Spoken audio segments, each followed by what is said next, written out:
여러분 안녕하십니까? 오늘도 인사를 드리고 있는 크립토 마토 암호화폐 관련된 소식들 한데 모아가지고 가지고 와봤습니다. 오늘 달러가 약간의 강세를 보여주고 있는 가운데 미국 증시 같은 경우는 혼조세를 보이고 있긴 한데 그동안에 계속해서 신고를 갱신해왔기 때문에 이 정도는 조정이라고 부르기도 민망한 그런 정도의 하락이라고 볼 수가 있겠고, 반면에 비트코인 같은 경우 헤매고 있습니다. 허우적거리면서 헤매고 있는 비트코인. 알트코인들은 좀 상대적으로 그래도 최근에 힘을 내주고 있었는데 비트코인 같은 경우는 여전히 33,000달러, 34,000달러 근방에서 허우적대면서 안간힘을 쓰고 있는 모습이 보여지고 있습니다. 그나마 위안을 받을 수 있는 것은 이더리움이 최근에 다시 한번 비트코인을 상대로 강세를 보여주고 있다는 것인데요.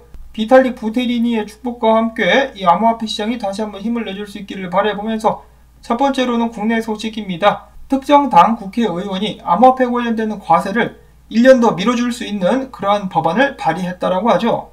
이는 암호화폐 투자자들에게는 긍정적인 법안 발의라고 볼 수가 있겠습니다. 전에도 말씀을 드렸다시피 왼쪽 오른쪽 상관없이 저는 뉴스로서만 전해드리고 있어요. 자, 다만 이런 의도는 좋으나 이미 홍남기씨 그리고 은성수씨가 내년부터는 과세를 하겠다라고 강하게 못을 박은 터라 이 법안이 통과되거나 효력을 보이기는 좀 힘들지 않을까라는 생각을 해봅니다. 자, 그 동안에 금융위원회가 은행들이 요구한 면책 특권을 거부한 데 이어서 은행들이 코인 거래소 심사를 잠정적으로 중단을 시켜버렸다고 합니다. 이렇게 되면은 저희들이 예상했던 대로 이 4개의 거래소들 업비트, 빗썸, 코인원, 코빗이 국내 암호화폐 거래소들을 독점하는 그런 구도가 형성이 될 것 같습니다. 자, 이 와중에 빗썸의 전 이사회 의장 같은 경우는 1억 달러 사기 혐의로 기소가 됐다고 하네요. 빗썸 같은 경우는 회장부터 시작해가지고 계속해서 잡음이 끊이질 않고 일어나고 있는데 그럼에도 불구하고 대한민국을 대표하는 최고 거래소라고 하죠. 아이고 자랑스러워라. 그 다음에 이 와중에 중국 인민은행은 다시 한번 암호화폐 거래 방지에 대한 경고를 때렸다라고 합니다. 다시 한번 이 겁을 주려는 그런 의도라고 볼 수가 있겠는데요. 암호화폐 관련된 서비스를 제공하거나 암호화폐 거래하다가 걸리면 뒤진다 이런 식으로 이야기를 했다라고 합니다. 중국 내에 있는 중국인들만 관리하지 말고 이 다른 나라에 있는 중국인들도 이런 식으로 거래를 못하도록 막을 수 있으면 좋겠다. 그러면 한국에서 김치 프리미엄을 이용해 먹는 사람들이 좀 줄어들게 되지 않을까라는 생각도 해보고요. 그래서 미국의 제재를 받고 있는 나라 이란의 부대통령이 이란의 전력난 문제를 해결하기 위해서라도 비트코인 채굴을 전면 금지해야 된다라고 주장을 했다라고 하네요. 야, 니네 그러면 국제 무역은 뭘로 하려고? 비트코인 있어야지. 다음으로 해서 영국의 대형 헤지펀드 업체 마셜 웨이스가 암호화폐 투자를 준비하고 있다라고 해가지고 다시 한번 화제가 되고 있습니다. 아직까지 그들은 구체적으로 어떤 식으로 투자를 진행할 것인지는 밝히지 않았지만 관련 부서에 대한 인력을 모집하고 있다고 합니다. 이에 대해서 파이낸셜 타임즈는 이야기하기를 아마도 이들이 민간 디지털 금융회사의 지분을 매입하는 방식으로 투자를 시작하고 직접 암호화폐를 거래할 가능성도 있겠다라고 덧붙였다고 합니다. 이처럼 새로운 기회가 넘치는 암호화폐 시장, 너도 나도 점차 한 발씩 담궈보고 있는 모습들이 보여지고 있는데요. 영국의 암호화폐 펀드사인 니켈 디지털 자산운용은 최근에 미국, 영국, 프랑스, 독일, 아랍에미리트 등 여러 나라들의 기관 투자자들 및 자산운용사 관계자들을 대상으로 설문조사를 진행을 했는데 이들 중에 82%가 다가오는 2023년까지 암호화폐 및 디지털 자산에 대한 노출을 확대할 전망이다라고 답했다고 합니다. 이 중에 40%는 이야기하기를 나는 암호화폐 보유량을 늘리겠어 라고 답을 한 반면 암호화폐에 대한 노출을 줄이겠다라고 답한 비율은 10%에 불과했다라고 하네요. 전 세계 기관들도 암호화폐가 미래라는 것을 어느 정도 인지하고 있는 그런 부분이 아닌가. 그리고 이어서 독일 소재 네오뱅크 N26 같은 경우도 조만간에 암호화폐 거래 기능을 출시할 예정이며 현재 이를 위해서 업계 최고의 암호화폐 거래소와 협력 중이다 라고 밝혔습니다. 그리고 다음으로 우크라이나로 건너가가지고 우크라이나에 모바일 은행이 있는데요. 이름은 모노뱅크라고 합니다. 이들은 중앙은행이 허가를 내주는 대로 바로 비트코인 관련된 거래 서비스를 제공할 것이다 라고 이야기를 또 했다라고 하네요. 우크라이나도 비트코인 가자. 다음으로 이어서 스위스의 암호화폐 친화적인 은행이죠. 시그넘뱅크가 세계에서 최초로 은행으로서는 이더리움 2.0 스테이킹을 제공한다는 소식 또한 나왔었습니다. 이를 통해서 시그넘뱅크는 이더리움 2.0의 지분을 보유하는 고객이 연간 최대 7% 수익을 올릴 수 있는 서비스를 시작하게 될 것이라고 밝혔습니다. 자, 이처럼 시간이 가면 갈수록 암호화폐 관련된 서비스를 제공하는 은행들 및 기업들이 점차 늘어나고 있는 모습이 보여지고 있는데요. 이런 상황에 대해서 코넬대 교수, 블록체인 기술 전문가이기도 한 리더인 에민군 시러, 제가 방금 뭘 싫다라고 이야기한 게 아니라 이름이 시러예요. 이 시러씨, 이 코넬대 교수가 헤지펀드에 이어서 퇴직 자금 운용 펀드들이 암호화폐에 대해 문의하고 있다. 장기적으로 암호화폐 시장의 미래가 정말 밝다. 은퇴 자금 운용 펀드 같은 경우는 좀 느리게 움직이지만은 헤지펀드보다 10배가 더 많은 규모의 자금을 운용한다 라고 하면서 암호화폐 시장에 대한 기대감을 나타냈다라고 합니다. 유명 대학 교수들 사이에서도 암호화폐에 관련된 의견은 정말 차이가 크다라는 것을 다시 알 수가 있겠는데, 스티브 한겐지 그 양반 같은 경우는 암호화폐 시장이 망할 거라고 저주를 퍼붓는 반면, 실질적으로 기관들의 관심을 보아하니 암호화폐 시장은 나중에 잘 될 것이야 라고 이야기를 하는 사람도 있다는 것이죠.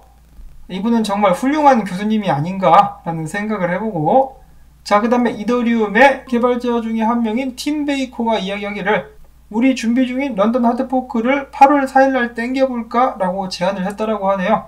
즉 확정된 날짜는 아니고요. 다가오는 7월 9일 코어 개발자들이 회의를 통해서 정확한 날짜를 결정하게 될 것이라고 합니다. 이왕 하는 거 늦기까지 미뤄지지 않고 싸게 빨랑빨랑 진행이 될 수 있기를 바라보고요. 이더리움 같은 경우는 꿈틀꿈틀거리고 있다고 합니다. 최근에 일본 기준으로 하락형 수익에서 고개를 빼꼼 내밀고 리테스트까지 마친 상황, 지금부터 상승하게 될 수 있으면 얼마나 좋을까라는 기대감을 가져보고요. 그 다음엔 에이다 측에서 이야기합니다. 5년 내 포춘지 선정 500대 기업들이 에이다를 쓰게 할 것. 물론 500대 기업들 전부가 에이다를 쓰게 한다는 것이 아니고요.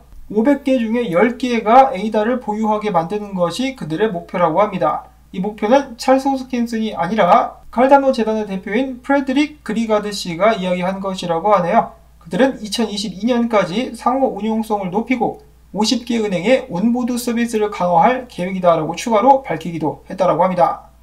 그 다음 어제 오늘 강세를 보여주고 있는 아베에 관련된 소식이 있습니다. 디파이들의 아버지라고 볼 수 있는 아베 프로젝트. 그들은 이번 달 말에 기관 투자자들을 위한 투자 플랫폼인 아베 프로를 출시한다라고 해가지고 최근에 상승 펌핑을 좀 받아주고 있는데요. 아베뿐만 아니라 여러 디파이 코인들이 힘을 내주고 있는 모습들이 보여주고 있습니다. 디파이 시장이 훈풍 다시 한번 불어오게 될 수 있을 것인가?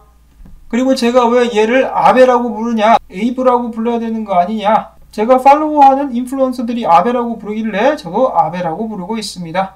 다음으로 어제 호재에 이어서 또 다른 호재가 나온 시바 코인, 이번엔 시바 스왑이 출시됐다고 하네요.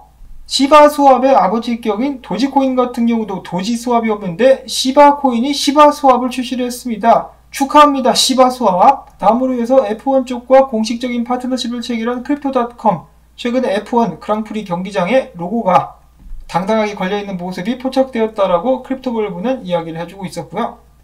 다음으로 해서 비트코인 도미넌스입니다. 도미넌스가 돼지 기름 빠지듯이 쫙쫙 빠지고 있습니다. 굉장히 긍정적인 소식이라고 볼 수가 있겠는데, 최근에 주요 지지선 하나가 또 깨졌기 때문에 여기까지 내려올 수 있다. 그러면 알트코인들 날아가게 될 수도 있겠습니다.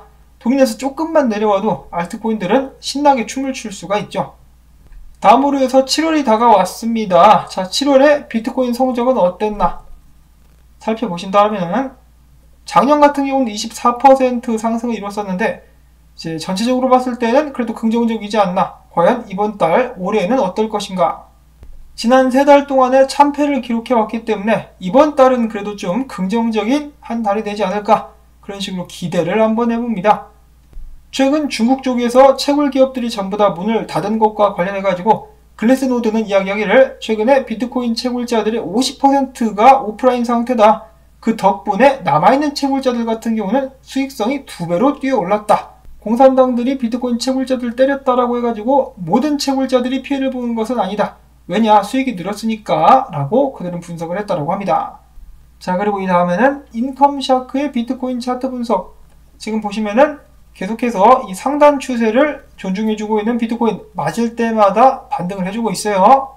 부디 이 상단 추세가 깨지지 않고 어센딩 트라이앵글을 만들면서 위로 상승할 수 있기를 바라봐야 되는데, 이런 상황 속에서도 유명 분석가인 조시 레이저는 나는 조심하겠다. 조시 레이저가 아니라 조심 레이저가 되겠다.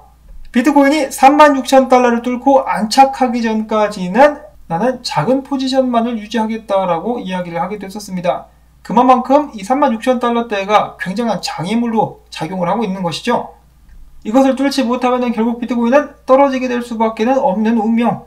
비트코인은 36,000달러를 제낄 수 있을 것인가? 7월 안에 비트코인이 36,000달러를 갈기갈기 찢어버릴 수 있기를 바라봅니다.